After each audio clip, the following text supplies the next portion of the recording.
What you're seeing in the background right now is footage of what we saw of what we're going to get with the Duviri Paradox.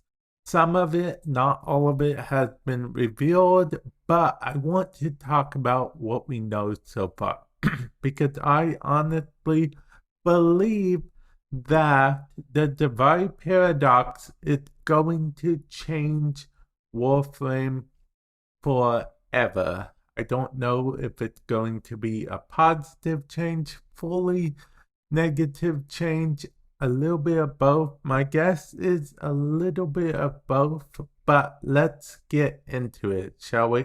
Let's start out with the fact that we will be able to play as the Stalker in the Duviri Paradox, or rather pick the Warframe, the Stalker.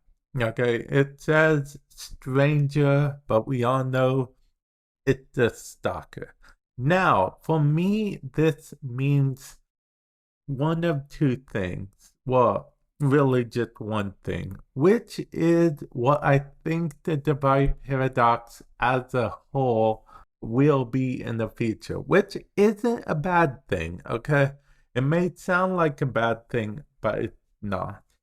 And I'll explain why as soon as I explain what it is I'm even talking about. The Duviri Paradox, I believe, will become a sort of dumping ground, if you will, for ideas that the dev team want to try or things that the community have wanted in Warframe, but it doesn't make sense story-wise to put anywhere in the base game.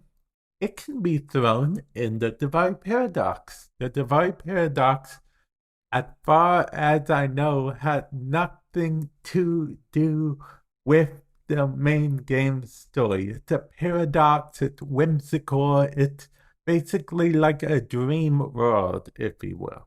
Now, the reason why this is good, because we get what we want. It's a way for DE to sort of practice, maybe potentially apply what they learn to some other games, so frame. And yeah, so that is very good.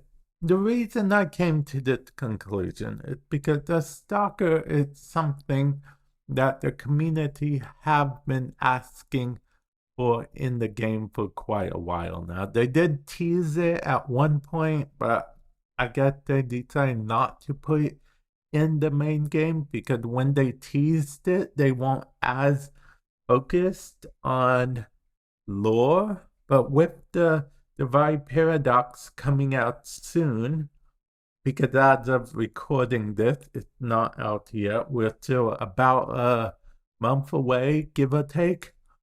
So, yeah, that is what I think is going to be happening there because, like I was saying, they seem to go more story oriented now. But the thing about the Duviri Paradox is it can be out of order. It cannot make sense. Does it make sense for us to use Stalker as a Warframe? No. Is it something we have wanted? Yes. In the Duviri Paradox, since everything's a paradox, oh, Stalker from a different reality. Oh, this isn't really Stalker. Oh, Druid Teshin. Oh, this isn't really Teshin. It's an alternate reality version. Everything just so whimsical. So anything can literally happen. And it won't make sense in the main story of Warframe, but at the same time, it will make sense because the Duviri Paradox doesn't make sense, and that's what makes it make sense. Now, the other aspect of the Duviri Paradox would be the fact that it's a roguelike game in the sense that every run you do, you'll get to see certain things, experience certain things, you'll get certain buffs and whatnot that you probably wouldn't get in future runs or won't get in the same order. Think of it as Hades in a way, or any roguelike game, but Hades comes to mind because that's the most what it reminds me of. Now, I know what you're thinking. That's fine. Roguelike games are cool. Whimsical games are cool. Why is it going to change Warframe? If I don't like it, I just don't play it, right?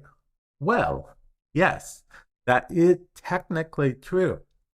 If you don't like it, you can just not play the Durviri Paradox.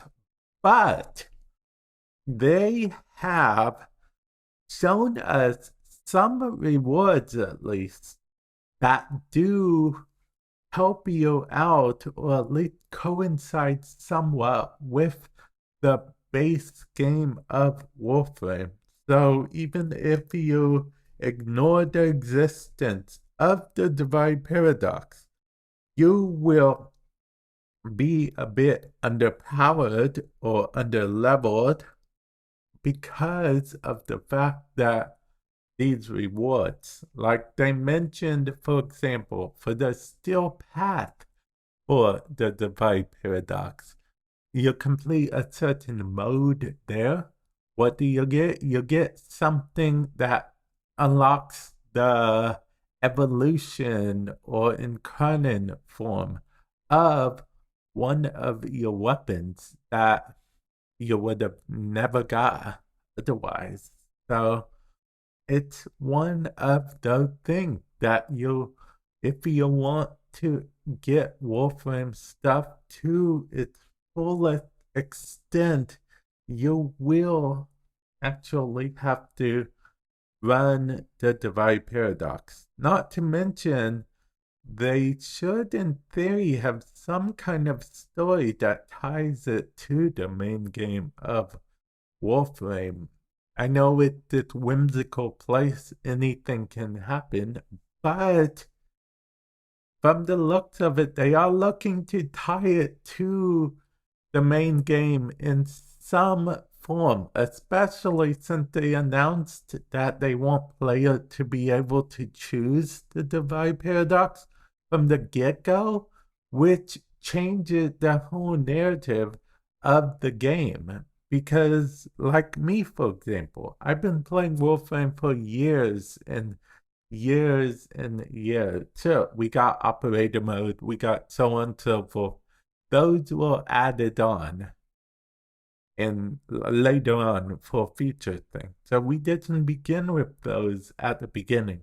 But these seem to want player to be able to choose the Durviri Paradox from the get-go, which means that from their perspective, everything is different. They're introduced to the drifter from the get-go.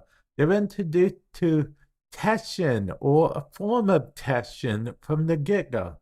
They could experience all of this before the new war takes place, before the second dream takes place. So that's just something that is interesting. And as an older player, I'll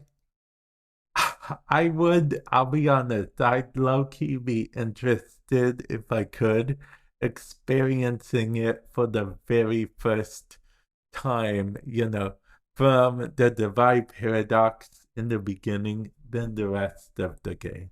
So I actually can't wait to see how new players do feel about that, because everything is different for them. It's like this whole big ball of wibbly wobbly timey wimey stuff all in Warframe. So yeah, those are just my opinions on how I think Warframe is going to be changing forever. Let me know in the comment section below what you guys think about it, because I do think that this is Warframe's year to change. I know I said it last year, but I mean it this time. And with that said, I will catch you guys in the future. Later.